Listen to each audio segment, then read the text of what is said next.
پہلے آپ کے علم میں ہے کہ میاں شہباز شریف صاحب کی بیٹیوں کو، ان کی اہلیہ کو، جن کا کوئی سیاست سے دور دور تک کوئی تعلق نہیں ہے، ان کو عدالتوں میں گھسیٹا گیا، ان کو عدالتوں میں جو ہے وہ تاریخوں پہ پیش ہونا پڑا.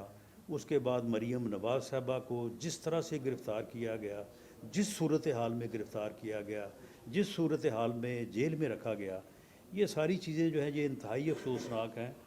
اور میں تو پھر بھی اس کے باوجود بھی جو ہے ان چیزوں کے حق میں نہیں ہوں. رانا صاحب بتائیے گا کہ میاں نواز شریف صاحب جو ہے وہ بیرون ملک گئے ہیں.